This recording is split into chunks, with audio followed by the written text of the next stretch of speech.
She dropped a file folder on the most powerful man in Vancouver, and somehow that single moment of bad timing became the beginning of the only honest conversation either of them had ever had. Have you ever walked into a room and understood, immediately, that you were the wrong kind of person to be there? Not underdressed, not unprepared. Just fundamentally miscast, like someone had handed you a script for the wrong play and expected you to perform it convincingly. That was Lena Marsh, on a Thursday evening in October, carrying a stack of insurance documents through the lobby of the Alderton, Vancouver's oldest private club, wearing her good blazer that had started to pill at the elbows and shoes that had stopped being comfortable sometime around lunch. She was not a guest. She was a courier. Technically she was a paralegal, but the firm had 3 partners, 2 associates, and 1 overworked junior staff member who drew the short straw when urgent documents needed to reach a client who would not come to them. Tonight, that client was Callum Driscoll. She stopped. That name was in the file. She pulled it back out of her memory. No, not Callum. The client was Adrian Voss. She had simply read the door placard wrong. The lobby was poorly lit, and she had been awake since 5 in the morning. She kept walking. The function room at the end of the hall was rented for a private dinner. Lena could hear the specific kind of silence that expensive gatherings made. Not quiet exactly, but controlled. Every sound deliberate, every laugh calibrated. She knocked twice and pushed the door open before anyone could stop her, which was her first mistake. The second was not seeing the man who had stepped back from the table at precisely that moment. The folder hid his chest, papers scattered. 8 people at the table went still. Adrian Voss looked down at the documents on the floor, then up at Lena. He was not what she expected. The name had suggested someone older, someone who wore his authority in the obvious places. A thick watch, a loud tie, the kind of presence that announced itself before it entered. Voss was none of that. He was in his early 40s, dark-haired, unremarkable in his suit, except that it fit him the way expensive things fit men who have stopped caring about impressing anyone. His face was calm, not patient, calm the way a deep lake is calm, still on the surface, entirely capable of something else beneath. He picked up 1 sheet of paper, read the firm's letterhead. Lena said, "I'm so sorry, I was looking for Adrian Voss," he said. "You found him." She had not expected that either. She had expected irritation or dismissal, or the particular kind of practiced condescension that men in this building wore like a second jacket. Instead, he handed the sheet back to her and waited. She crouched and gathered the rest of the papers. No one at the table moved to help. She had not expected them to. When she straightened, Voss was watching her with an expression she could not immediately name. Not curiosity exactly. More like recognition, the way a person looks when they see something they were not expecting but had been, without knowing it, looking for. "I apologize," she said, pressing the folder into a workable order. "The documents are all here. Your signature is required on pages 3, 7, and 12. I can leave them with." "Sit down." 8 people at the table shifted. Lena looked at him. "There's a chair," Voss said. "The documents can wait until after dinner." "I'm not a guest." "No," he agreed. "But you're here, and you've interrupted a meal, so the least I can offer is a seat while we sort out the paperwork." It was phrased as courtesy. It did not feel like a request. Lena sat. The chair was to his right, clearly someone's empty place. She learned later it had been set for a business contact who had canceled that afternoon. She set the folder on the table beside her water glass and said nothing. Neither did anyone else. The dinner resumed, and Lena watched the breadbasket travel around the table and decided she was not going to take any, and then took 1 small piece because she had not eaten since noon. Voss noticed. She could tell because he did not say anything, but the basket appeared near her side of the table again 3 minutes later without anyone visibly moving it. By the time dessert arrived, the other guests had mostly forgotten she was there. Lena had that quality. She blended. She had spent enough of her life in rooms where she was technically present but socially invisible, that she had learned how to sit so still the air itself forgot to move around her. Voss, she noticed, did not forget. When the dinner ended and the other guests began making their way out, he stayed at the table. Lena opened the folder. "Pages 3, 7, and 12, she said. He took the pen she offered.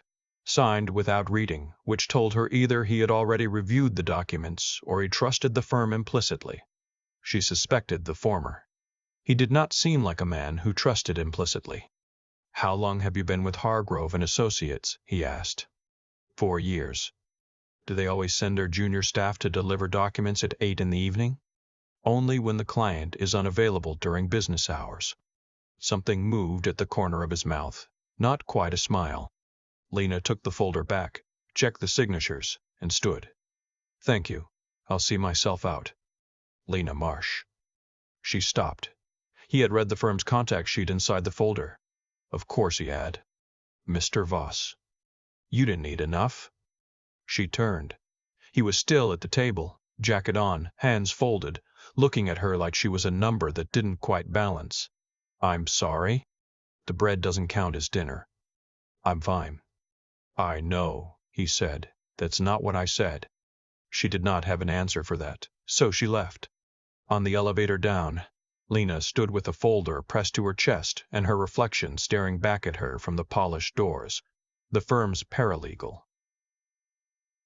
The woman who dropped files on powerful men and then ate one piece of bread at their dinner tables. The woman who had just been watched with that particular quality of attention, careful and unwavering, as though Voss had decided something about her that she hadn't been asked to confirm. She told herself it was nothing. She checked the lock on her apartment door twice when she got home. Her apartment was in East Vancouver, on the 3rd floor of a building with drafty windows and a superintendent who fixed things eventually. It smelled like the candles she burned to feel like an adult and the takeout containers she hadn't recycled yet. Her cat, Archie, was sitting in the kitchen sink, which he did when he wanted attention and had exhausted more dignified options. "I made a scene," she told him. "A small one. At the Alderton." Archie blinked once, slowly. "A man knew my name, which was on the contact sheet. That's not strange." Archie continued to stare. "He told me I didn't eat enough, which is both accurate and none of his business." She changed into sweatpants and opened her laptop and stared at the insurance forms she had been meaning to file for her mother's benefits review, and thought about the way Adrian Voss had watched the door after she left, as if the room had lost something it did not know it had contained. She shut the laptop and went to bed. Voss called the firm 2 days later, asking that Marsh handle his account going forward. Her supervising partner, a polished man named Gregor who wore his ambition like a good watch, told Lena this with the particular neutrality of someone trying not to reveal that he was either impressed or alarmed, probably both. Lena sat across from him and said nothing. "He's an important client," Gregor said. "I'm aware. He specifically requested you." "I heard you the first time." Gregor studied her. "Is there something I should know?" Lena thought about the breadbasket traveling to her side of the table. The way Voss had said you didn't eat enough. Not as a criticism, but as a simple observation, like a fact he had filed for later. "No," she said. "I'll manage the account." What she knew about Adrian Voss, she had learned mostly from public record and office whispers. His family had made their money in real estate development 3 generations back, the kind of money that started in the gray margins and became, over time, so large that legality was almost beside the point. His grandfather had built half of the waterfront. His father had expanded into private security and port management. Adrian had inherited both the empire and the reputation, and had spent the last decade doing something that confused people who knew the family history. Building hospitals, endowing university chairs, sitting on city planning committees, making Voss Development legitimate in a way that made the old guard uncomfortable and the new guard nervous. He was considered powerful. He was considered private. He was not considered available in any sense of the word. Lena filed all of this in the same part of her brain where she kept tax codes and client contact preferences, and went to his office the following Tuesday with the revised documents. Voss Development occupied a full floor in a downtown tower. The lobby was sparse and precise. His assistant, a composed woman named Petra, who looked as though she had never been surprised by anything, led Lena directly to his office without making her wait. Voss was at his desk. He stood when she came in, which was not what she expected. "Marsh." "Mr. Voss, the revised transfer documents." How's your mother? Lena went still. He did not look up from the folder she had just handed him. The insurance review. The forms you were going to file this week. How is she doing? You read the contact sheet very carefully. Emergency contact, he said, and a note that she lives alone in North Delta. Her health insurance is through a provincial supplement.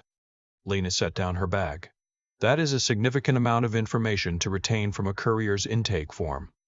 I retain what seems relevant. She wanted to ask why her mother's insurance seemed relevant to him. She did not ask. Instead, she said, "She's stable. Thank you for asking." Voss nodded and turned to page 3 of the document. He read it this time. All of it. While he read, Lena looked at the office. The walls were sparse except for one thing. A corkboard near the window, covered not in art or certificates, but in building plans. Sketches, some hand-drawn, pinned at angles. Elevation diagrams, site maps with notes written in the margins in a hand that was small and precise, and clearly his. You designed them yourself, she said. Voss looked up. She nodded toward the corkboard. The buildings, some of those plans are hand-drawn. He considered the wall like he was seeing it from outside for the first time. My grandfather used to say that if you can't explain what you're building with a pencil, you don't understand what you're building. And do you understand what you're building? A pause, quiet and considered. Some days. She signed a receipt when he handed it to her. Before she reached the door, his voice came behind her. There's a site opening next month. Community housing development in Strathcona. If your firm handles any property filings for nonprofits, it may be of interest. Lena turned. You're doing affordable housing? I'm trying something new. She looked at him across the office. The building plans on the wall, the hand-drawn elevations. The man who had inherited a machine built on fear and was, apparently, trying to use it to build something people could actually live in. I'll mention it to Gregor, she said. Voss looked at her steadily. I wasn't asking for Gregor. She left without responding. In the elevator, she pressed her back against the wall and exhaled. 3 weeks later, her co-worker Dana flagged her from across the office with the expression of someone who had found something either terrible or interesting. Usually both. Is this you? She held up her phone. On the screen was a photo taken at some kind of city planning event, a public forum on the Strathcona development. Lena stood near the back of the room with a notebook, having attended in a professional capacity, reviewing the project scope. Beside her, slightly too close for a room that had not been crowded, was Adrian Voss. The caption on the Irvine News blog read, Voss Development's latest project draws unusual company. We were at the same public meeting, Lena said. He's looking at you, Dana said. Lena took the phone and examined it. He was, not at the presentation screen, not at the room, but at her, with the same quality of attention she had noticed at the Alderton dinner. Patient, specific. Like she was a problem he found more interesting than troubling. I manage his account, Lena said. The way he's looking at you is not an account management look. Lena handed the phone back. Don't send that to anyone. But by that afternoon, Gregor had called her into his office. The photo was on his screen. His arms were crossed. This is a sensitive situation, he said. It's a photo of 2 people standing in a public room. Voss has history. His family's profile creates complications for the firm. Lena stared at him. My competence created no complications until this morning. Gregor looked away. I think it would be prudent to transition the account to someone else, temporarily. The word landed in her chest like a stone. She had rebuilt that account from a disorganized mess of mismatched filings. She had found 3 errors in the transfer documents no one else had caught. She had worked late on 4 separate occasions to meet Voss's timelines. Temporarily, she repeated. 4 appearances. She left his office with her face very still and her jaw very tight, and sat at her desk and opened the Voss file and went through every document she had organized in the past 3 weeks, and did not cry, because there were 17 people in the open office and she refused to give any of them that. That evening her phone buzzed, a number she did not recognize. She almost didn't answer. Then she did. Marsh. Voss's voice low and without preamble. How did you get this number? You've been removed from my account. I'm aware. A beat of silence. Gregor told me it was a procedural reassignment. Then Gregor gave you a procedural explanation. She heard him exhale slowly. I want to ask you something, and I want an honest answer. You can ask. Did you request the reassignment? Lena looked at her ceiling. Archie had materialized on her chest at some point and was purring with the untroubled confidence of a creature who had never been passed over for anything. No. Then it was because of the photograph. Apparently the firm has concerns about its professional image. Another silence, different from the first. Not absent, occupied. I'll fix it. You will not, she said immediately. Marsh. If you call Gregor, I spend the rest of my time at that firm as the woman who needed a powerful client to protect her job. I would rather be quietly competent and invisible. You're not invisible. The words were not romantic, they were simply accurate, delivered in the tone of someone correcting a misapprehension. She felt them land anyway. Let me handle it, she said. He was silent for long enough that she thought he might argue. Then, all right. She had not expected that either. She stayed awake until midnight organizing her notes on the Voss account into a formal handover document so precise and thorough that Gregor would understand, without being told, exactly what was being transferred and how unlikely he was to find anyone else who had maintained it this well. She came in early the next morning and left it on his desk. He reinstated her by lunch.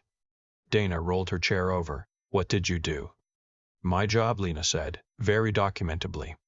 The Strathcona project moved into its second phase in November. Lena attended 3 more community consultations as the firm's representative, and Voss was present at 2 of them. They fell into a pattern that neither of them named. He spoke to the room. She took notes, and afterward they stood near the back while people filed out and talked about the project. Not about anything else. Just the project, zoning concerns, contractor timelines, the parking situation that the community board would not stop raising. On a Wednesday evening in November, rain coming down hard enough to blur the windows of the community center, Voss held a door open for her and said, without looking at her, "Have you eaten dinner?" Lena stopped. Is this because of the bread? This is because it's 7:30 and neither of us has had anything since the coffee they put out at 5. You counted the hours. I noticed things, he said, simply, without apology. They went to a diner 3 blocks away that had been there since the 80s and smelled like it. Red vinyl booths, chrome counter stools, handwritten specials on a chalkboard. Voss sat across from her looking as misplaced as a cathedral in a laundromat, and a waitress named Bev looked him up and down and said, "Coffee, hun?" "Please," he said. Lena ordered soup and a grilled cheese. Voss looked at the menu with the focused attention of a man making a real decision and ordered the meatloaf. She said nothing. He looked up. You're not going to comment. I'm letting you make your own choices. Generous? You called it.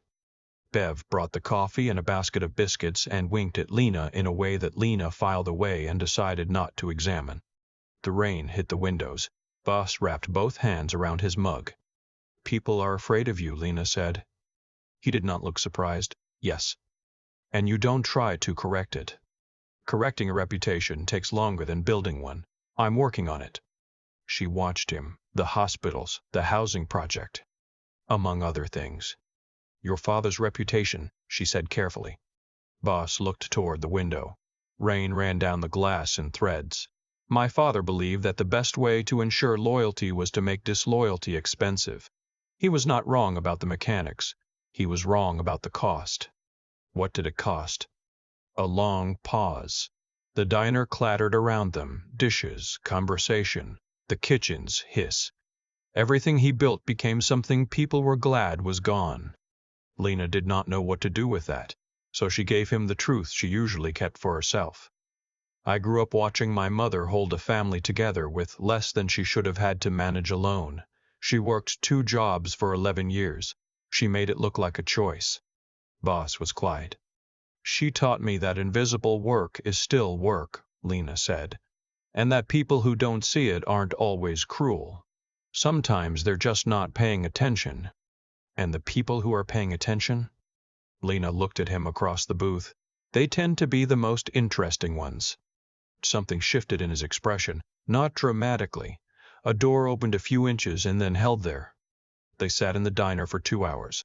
Outside, the rain stopped somewhere around the second cup of coffee, and neither of them mentioned it.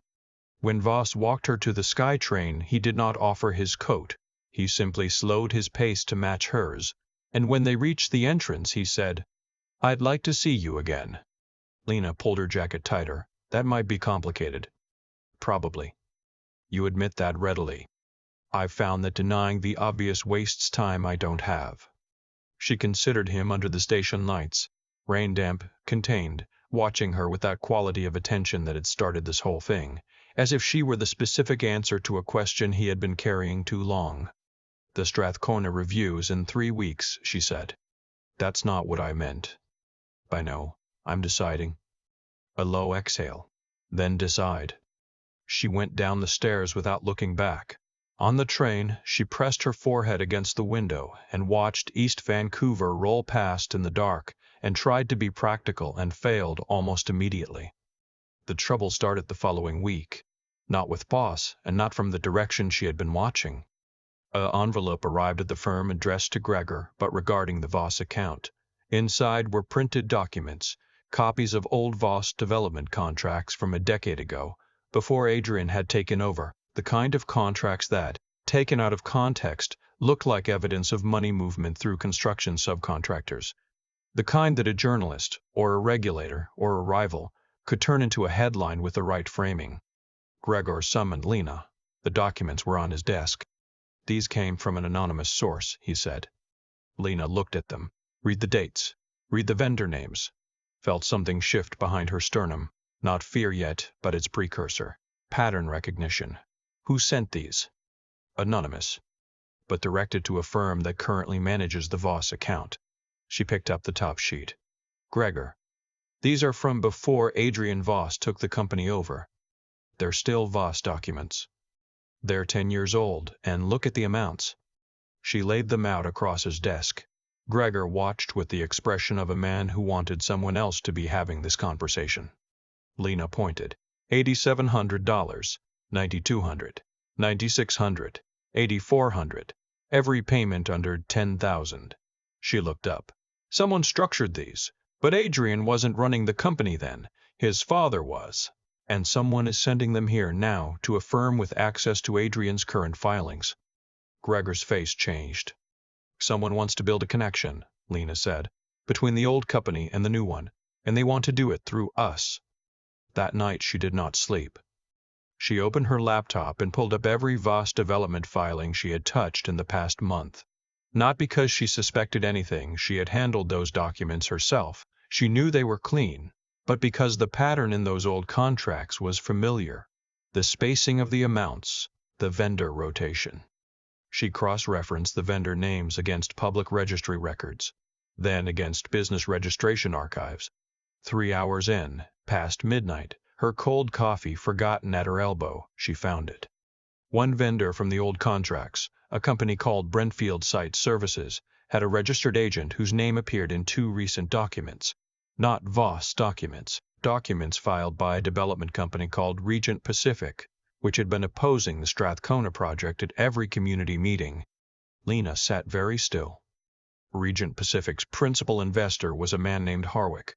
She had heard the name at a consultation meeting. He had been pleasant. He had asked polite questions about parking and green space. He had watched Adrian Voss across the room with the patient attentiveness of someone who had been waiting a very long time. She called Voss at 2 in the morning. He answered on the second ring, which told her he had not been asleep. "Someone is building a frame," she said, without introduction, "against your waterfront filings, through the Strathcona Review, and I think they're using my firm to do it." A silence. Then, "Tell me." She did. All of it. The documents, the vendors, the registered agent, the Regent Pacific connection, Harwick's name. She heard him exhale once, slowly, toward the end. "How long did this take you?" he asked. 3 hours. "I have better access than most." "Lena." Her name and his voice unhurried. "This is not your problem to solve. Someone said fraudulent documents to my firm. Someone is trying to use filings I processed to make you look dirty. That makes it my problem. A long pause. You understand what it means to have this information. I understand I'm an accountant with good eyes and a bad sleep schedule, and someone has been using my work without my permission. Yes, I understand that clearly. Another silence, this one different, the weight of a man deciding whether to accept help from the exact direction he had been trying to protect. Can you come in tomorrow morning? He asked. To the office. 7. She closed the laptop.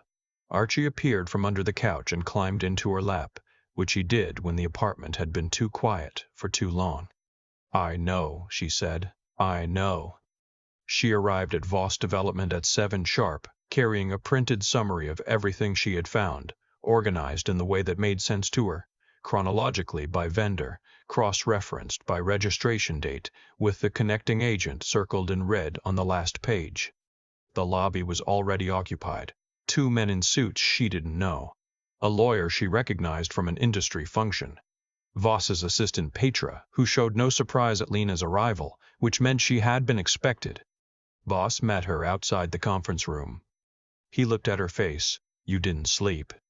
No. Did you eat? On the train. His mouth compressed. Not quite irritation. That doesn't count. So people keep telling me. He held the door open. The conference room held 4 men who looked up when Lena entered and then looked at Voss for a cue. He said, "This is Marsh, she found it," and set her summary on the table, and that was apparently enough. She stayed standing. I can walk you through it. One of the lawyers, older, sharp-eyed, said, "She works for Hargrove." "She works for herself," Voss said, simply. The lawyer looked at Lena. "And you brought this information to us instead of your firm." "My firm received fraudulent documents. If I had brought it to them first, the trail would have gone through 3 partners and a compliance review before anyone connected the names, by which time whoever sent it would have moved to the next step." "What's the next step?" Lena picked up her summary and turned to the last page. "Regent Pacific has a community meeting scheduled for next week. If their agent files a formal complaint with the city about the Strathcona project citing safety concerns, any reporter with a search function will find the old Voss contracts within 20 minutes, and the connection will appear to lead somewhere it doesn't." The room went quiet in the way rooms go quiet, when everyone has stopped pretending they're not worried. "Who is Harwick?" one of the men asked. Lena looked at Voss. Voss looked back at her with something she could not read, and then said, "An old competitor. My father made an agreement with him 20 years ago that benefited neither of them, and damaged Harwick's operation more than intended. He's been patient." "He wants you reactive," Lena said. "He wants the old Voss. One bad call, one visible aggression, something that proves the new company is just the old one in better lighting." Silence. The sharp-eyed lawyer looked at his folder. "So we don't react." "You respond," Lena said. "Proactively. You request a voluntary audit of the Strathcona filings through independent counsel. You submit the vendor registration discrepancies directly to the city before Harwick can. You make his planted story into evidence of an attempted sabotage." The lawyer removed his glasses. "You've done this kind of analysis before." "I'm a paralegal with access to public registries and a habit of not sleeping when something doesn't add up. We could use someone like you." Lena looked at Voss. He was watching her with that expression again, the one she had first seen at the Alderton, when she had dropped the folder and braced herself for the wrong reaction and gotten something else entirely. "That's a different conversation," she said. The meeting went for 3 hours. By the end, Voss's lawyers had a clear path, and Lena had outlined the sequence of regulatory filings that would transform Harwick's planted trail into evidence of his own operation. The sharp-eyed lawyer, whose name turned out to be Kieran, called it elegant. Frank, the older man who had barely spoken, called it what it was, the kind of move that worked precisely because it looked like paperwork. After the others filed out, Voss stayed. Lena was gathering her documents. He remained near the window, jacket off, sleeves rolled, the same posture she had seen in the photographs of his grandfather at construction sites, she realized. It was an inherited gesture, an unconscious one. "You didn't have to bring this here," he said. "I told you, it became my problem." You could have taken it to Gregor. Gregor would have spent 2 weeks deciding whether it was our liability. Voss nodded once. Thank you. She stopped shuffling papers. Don't. He looked at her. Don't thank me like it's a favor. I did it because it was right, and because someone used my work to try to hurt you, and I don't tolerate that. A pause long enough that she could hear the city outside the window, the mid-morning hum of downtown traffic. I know, Voss said. Quietly. That's not why I'm thanking you. She met his eyes. He held her gaze with the same patient steadiness she had noticed from the beginning. Not demanding, not performing, simply there, watching her like she was the one real thing in a room that had otherwise been a negotiation. Dinner, he said. Tonight, not a diner, somewhere I choose. That sounds strategic. It's genuine. She picked up her folder. I'll think about it. You said that last time. I'm still thinking. She left. On the elevator, she allowed herself one breath that was not entirely steady.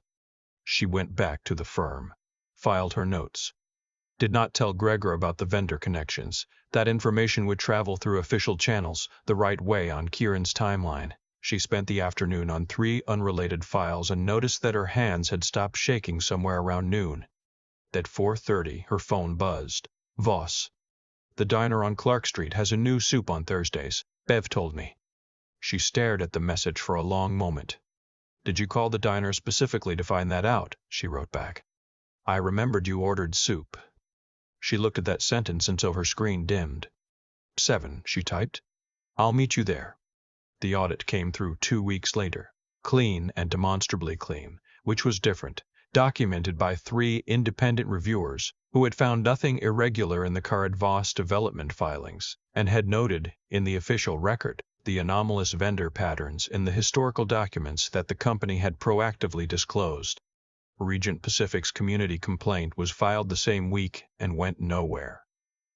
2 days after that, a city inspector requested records from Harwick's operation in connection with a separate inquiry. The sharp-eyed lawyer Kieran sent Lena a brief email that read only, "You were right about boring." She read it twice and then forwarded it to no one. Gregor called her in again. This time there was no photo on his screen, just a file, her personnel record. You've been offered a position, he said. Lena waited. Voss Development, in-house legal coordination. I'm aware. Gregor studied her. Is this because of? It's because of the Strathcona audit, and 3 years of clean filings, and a vendor discrepancy I found at 2 in the morning that saved your firm from being implicated in a regulatory complaint. She paused, but also, yes, partially because I've been doing the work of someone 2 levels above my title for 4 years and the opportunity to be paid accordingly is attractive. Gregor had no answer for that. She gave 2 weeks' notice on a Tuesday. Her co-worker Dana hugged her and said, "You're really doing it." Lena stood on the sidewalk outside Hargrove and Associates, on her last day with a small box that contained 2 mugs, a desk plant she had kept alive through 3 Vancouver winters, and a stapler Dana had insisted she take. She stood there long enough for the October rain to start, then she walked. Her new office was shared space on the 3rd floor of a heritage building near the seawall. The floors creaked. The radiators were unpredictable. The windows had a view of the inlet on clear days, which was not every day, but often enough. On her first morning, she unlocked the door and stood in the empty room and listened to the city. Voss arrives 20 minutes later carrying a lemon tree in a terracotta pot. She looked at it. No. He stopped in the doorway. It's a plant. It's a statement. Statements can be small. That pot is not small. He looked around the room with the measured attention of a man evaluating a site. It needs the south window. Adrian. He looked at her. She used his name rarely enough that it still landed when she did. I'm not naming it after you, she said. His mouth curved. I didn't ask. I'm naming it Meatloaf. Something real moved through his expression, not quite a laugh, but adjacent, warmer. That's fair. He said it by the window. The morning light touched its leaves. In the street below, Vancouver moved through its ordinary morning. Cyclists, transit buses, the coffee cart on the corner doing its first-hour rush. The rain had held off. "Thank you," she said, "for the tree. For more than that, but the tree was sufficient for a Tuesday morning." Voss stood near the window with his hands in his pockets and looked at the city. He looked like a man who had decided something that had taken him a long time to decide. "I want to tell you something," he said. She sat on the edge of her desk. "All right. I spent 20 years learning how to be my father's son. Useful things. How to read a room before you enter it. How to build something that people cannot easily dismantle. How to move through the city without leaving the kind of marks that come back." He paused. "None of it prepared me for you." Lena looked at him. "You dropped a folder on me and apologized for it while picking up every page yourself. And then you sat at my dinner table and ate one piece of bread like you were a guest who hadn't been invited but intended to be impeccably behaved. He looked at her, and you noticed the building plans on my wall before anyone else ever had. They were hard to miss. Most people miss them." She understood what he meant. Most people in that office were looking at him, at the power, the name, the history. The drawings on the wall were just background. "I don't know how to do this without it being complicated," he said. "It's already complicated." "Yes." "And you're still here." "Yes." She slid off the edge of the desk, walked toward him, stopped close enough that the question was clear, and the answer was still entirely hers. "Then we figure out complicated," she said, "one thing at a time."